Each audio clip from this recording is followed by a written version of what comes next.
Hello, welcome to Healing with Ketamine. I'm your host, Dr. Cassius Drake, and it's my pleasure to welcome you back to our podcast where we discuss healing and mindfulness, meditation, psychedelics, personal growth, and everything it takes to be a whole and complete human being. As many of you know who've been watching us for a while over the last year or so, my wife and I founded the Drake Center for Transformative Healing about 4 years ago, cutting-edge treatment center that provides ketamine-assisted therapy as well as mindfulness training, creative work, virtual reality, immersive technologies, and a whole holistic package to support people through a process of growth and change and transformation. And today we have with us one of our very first patients, Alicia, who came to us very intrepidly when we were very new at this early in 2021 and sought us out for some assistance with some issues that she was having. And she's had quite a remarkable journey of growth and healing. It's been a fascinating 4 years for her, and we welcome her to come and share not just her experience with us, but also some other things that she was inspired to do in life that she's passionate about, and she'll be sharing that with us also. Well, thank you. Glad to be here. Welcome, Alicia. It's our pleasure to have you here on Healing with Ketamine. Thank you. So you came to us 4 years ago. We opened our house and started offering ketamine-assisted therapy. Put up a website, Total Leap of Faith, just to see, and people showed up and they gave us a chance. And how'd you end up doing that? So my story is really complex. The way I found you and the way I found ketamine, actually. I had suffered from a slew of mental health issues, I would say. Postpartum, my dad passed away unexpectedly, and it was combined with not dealing with childhood trauma.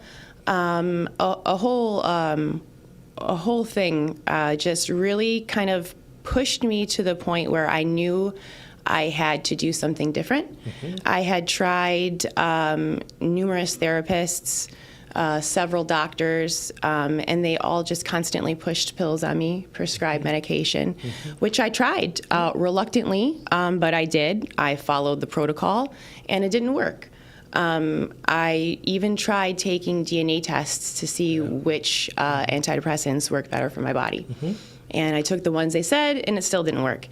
So after my dad passed away, I kind of knew that something had to change because I just couldn't be a mother that I needed to be to my 3 kids. Mm-hmm. I was seeing red all the time. I was raging. My nervous system was shot. And I had looked into ketamine a year or two before my dad passed away, actually. And it wasn't really mainstream yet. It wasn't really talked about. I researched it, did a lot of read a lot of PubMed articles. And then when I had finally said I had a therapist, and she kept pointing to a sign on her wall every time I said something onto her certificate. And it was then that I said, I don't need to search for anyone else to help save me. I need to save myself. Yeah. What can I do for myself to save myself? Because I was constantly searching for something else. Mm-hmm. And I knew that wasn't the right way. Something kind of just clicked. Uh-huh. And so when I found your website and I found you, I called you. And within 10 minutes of talking to you, I knew that this was for me. Uh-huh. And then it was during COVID, actually. And so we went to your house, which was, going back thinking about it, it's kind of different. I mean, I don't know if that could happen again today. It was totally only in the moment of COVID shutdown. I mean, it was really weird, but I felt super safe. Yeah. I felt super secure. There wasn't a moment at all in my body where I was like, oh, I don't need to be here. Yeah. I need to get out of here. Yeah. Actually, I was very much in the groove of you and Jackie. So thank you for that, for opening your home to me, first of all. Thanks for trusting us. I really appreciate that. And so when I first tried ketamine, you do it in a way that you present it as the ketamine saves you. You take yourself out of it. You take your ego out of it. You say, go within. You know, what can you do? What can you change? How can you look inside yourself to see what actions you can change? Because things are going to happen to you. Yeah. It's about how you respond. Yeah. And I would say, listen, I'm not there yet. What is this looking within? I don't understand you. Stop talking to me about that. You were a tough nut to crack. And you know, I feel like you push my buttons in a way that they need to be pushed. In a way other people, other professionals, I should say, don't. Other professionals push themselves on me. They push what they've been taught. They've pushed the westernized ways. You push me on me. Does that make sense? I don't know if that makes sense to everybody. I haven't heard it that way. I like the way that you said that. That's what we're trying to do, is bring you out of you. And so it was there. Then you presented a way for ketamine to kind of be connected to what I had already kind of been doing a little bit in my life, which was yoga teacher training. I started to look into Tibetan Buddhism, kind of like finding that spirituality that I didn't have before. I wasn't a firm believer in any type of religion, so I was kind of searching for something, you know. And I had 4 ketamine sessions, and it was my 4th ketamine session that completely got rid of my depression. In what way? How'd that happen? Hands down. It erased it. And what did that look like? How was your experience of that? It was, and I say that, I don't say that lightly, because if I hadn't experienced it, I wouldn't believe it. I wouldn't believe myself. Well, if it's too good to be true, it probably is. That's what one therapist told me about ketamine when I had asked about trying it. Because is it too good to be true? Not if it's actually true. Right. And it's hard for me to say these things out loud to people that are still searching, to people that still haven't found that golden ticket, because you do need something to help your body. Yeah. You can't get yourself out of trauma. When you experience a severe amount of trauma, you can't meditate yourself out of it.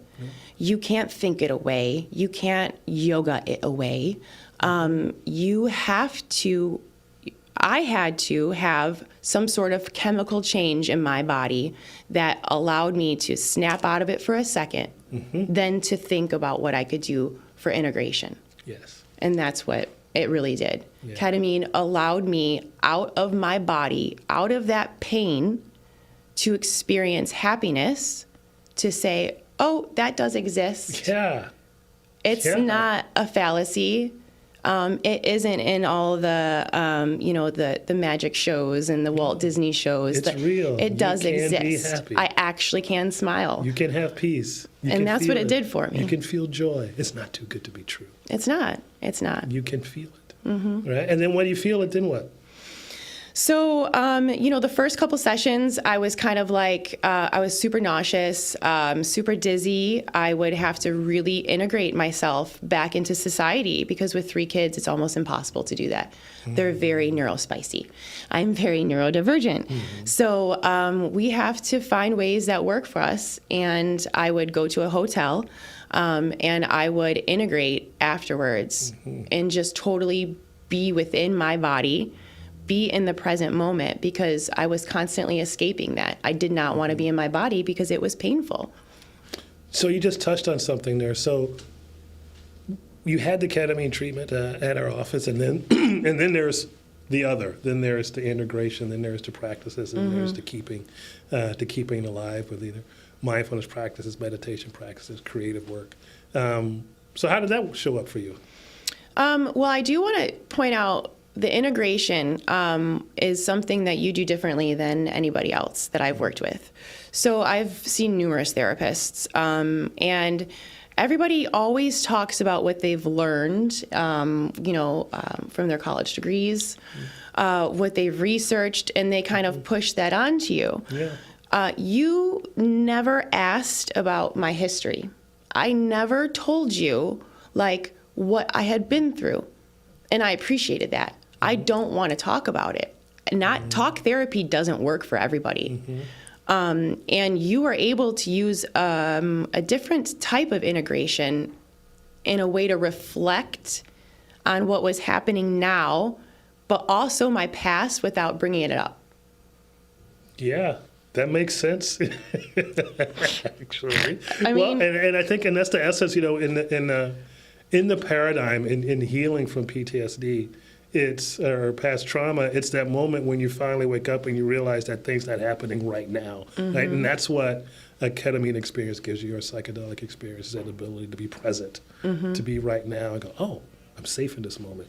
That thing's not happening right now. It did happen, but that's not what's happening right now. And that's what matters, as you're saying. It's not, do you have to go tromping around in your past trauma to get over it? Well, you need to know something happened, but you also need to know how it feels to be safe. Isn't that more important? Absolutely. Is it more important to be safe now than to know you were hurt yesterday? Yeah, you were, but today is what matters. This is what we have. And ketamine, psychedelics, they bring you now, and you get to say, oh, I'm safe, that terrible thing's not happening. And then you get to walk forward in that new way, and be different, right? And to be present now, and to be whole, and not have the weight of yesterday, even though yesterday's real, right? And is that too good to be true? Not in our experience. It's not too good to be true. It does happen. It happens on a regular basis. Yeah. So I'm glad to hear your experience with that. What else? Anything else that you would share about that? Throughout the integration, so it was 6 ketamine sessions that I did, and then after that, that was it. So it's not a continuous, you take a ketamine, session every day, or you take a ketamine session every year. I had gone 3 years without ketamine. So within those 3 years, my life had changed drastically. I was open more spiritually. I was open to different ideations. I was researching. I was reading books like nobody's business. Gabor Mate has been life-changing for me. I have been reading about autism, about neurodiversity, about your ancestors, and how trauma can develop in your genes and in your DNA with epigenetics. Yeah. It is just really... And that can be released. Which it has, right? And it absolutely has. So you can still carry that with you. That doesn't go away. And I don't really want it to go away because it's who I am. Yes. But it's not... It doesn't make me who I am. It's a part of me. It's not who I am, I should say. Yes. And that part of me has led me now to writing. So I started to really write, and it just flowed out of me. And I look back now, and I actually don't remember what I wrote. It kind of looks like somebody else wrote it. I'm like, that's how much you've changed. Who is that? Yeah. And I'm talking systemic injustice. I'm talking feminism. Just really, really almost political and like injustice things that have really just pulled at my heartstrings. And I see how many people now are suffering. I was a civilian in the Army, and I was with the suicide department for a little bit, and one every minute. So I can't stand by now that I can actually take a step back and breathe as a person. I can't stand back and watch this happen. Yeah. So now I am trying to develop a nonprofit called Mudzies Mission. Yeah, please tell us about that. And that nonprofit is here to help fund holistic healthcare in Michigan. So what I want to do is kind of create almost an association for therapists, for doctors, for alternative healers, for people in the Ayurvedic world, for Reiki, for anything that's basically not covered by our Western insurance companies, which is basically everything. So everything that heals. Right, everything that heals. So what I'm hoping to do is basically have a big pocket of money and get grants coming in.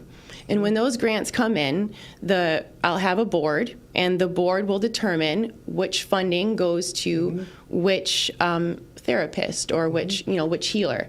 And then those healers can have a sliding scale, and they can use the funding for their patients based on what patients need it. That's great. Yeah. Yeah. So how'd you get that idea? So my grandma's name is Mudsie, her nickname. And when I started down this path, I actually realized she had survived severe trauma herself. And also my mom's mom, I was searching through Ancestry.com because my parents, my dad passed away. It was a very tumultuous relationship with my father. And my mom doesn't talk about anything, so I knew nothing about her past. I knew nothing about my past. And I found out that her mom, her grandma, so my great-grandma, was mentally institutionalized for trying to drown and suffocate her daughter, which was my grandma. So when I found that out, that was the turning point for me to say, I need to start a nonprofit. I need to help mothers because I suffered for postpartum, and I said, well, maybe that's why I'm suffering. There was these connections that I was having, and I see all these women suffering, and right there, I just thought I need to start something, and that's why I named it Mudzies Mission. And she actually passed away 2 years ago, and she had written this book, and she gave it to my cousin, and it was all of the things of her life. It was her favorite sayings. It was her favorite song. It was what she did growing up. And it was actually really sad, but one of the things she said was, I'm here on this earth to help others. And I'm carrying on that for her. Yeah, you are. So, yeah. Thank you so much. That's inspiring to me and affirming to me, because what you're describing is one of the outcomes of this work that we would hope would happen, is that, it's one thing to help people feel better, and that's great, and help them treat their depression, and that's great, and help people become connected with their higher selves, and that's important. Even better to have them out living their passion and being a demonstration of what it means to be better, and being a light to go out there and help other people get better. And so that's, I often say that's the secret mission of the Drake Center, is to elevate people and have them being out there, Absolutely. being individual elevators of consciousness themselves, and you're doing that. Well, I thank you for that. So thank you so much. Anything else? Well, how can people find out about Mudzies Mission? So actually, I have a website. It is mudziesmarketing.com, and under that website, you will see Mudzies Mission, which is the nonprofit. So you can go there and look at that.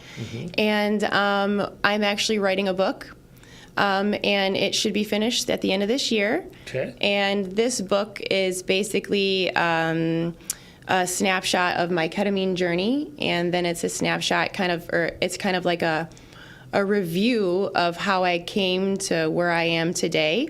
And those book sales, a portion of those book sales would be going to the nonprofit Mudzies Mission to help fund holistic healing. Fantastic. Okay. Any final thoughts for the audience before we go? I would just like to say, I know that this treatment is different, and I know I might look different, and I know I might do different things to help myself that might be a little bit different than your average person. I do a lot of silent retreats, yoga, the meditation, but I want to make everybody realize that just because it's different doesn't mean that you can't try it. You don't have to tell anybody that you're doing it. If your husband or your wife or your mom, your dad, your siblings, whoever, they don't have that same kind of feeling, well, they might not know how much you're suffering. So don't look outside for other people's experiences. Don't look outside for what other people want to tell you. If something isn't working for you, try this. It is a potential lifesaver for you. You will not go into a K-hole. You will not be raving. I mean, you are sitting in the most comfortable chair with meditative things over your eyes with calming music. And if nothing, it is a very safe space that you can be yourself and experience kind of a wholesome experience with you. Thank you so much. Thank you. All right. Been a pleasure having you. And, Thank you so much. A pleasure to be an observer of your journey and how far you've come. It's Well, thank very you. affirming for us for this work, especially since you're one of our first ones. And we've seen your tree grow and bear fruit, which is very nice. So, all right. Well, that's a good place to end today. So, so thank you again for joining us on Healing with Ketamine. As always, it's been a pleasure to spend our time with you and hear Alicia's amazing story and journey with us. We look forward to being with you next month, and see you next time.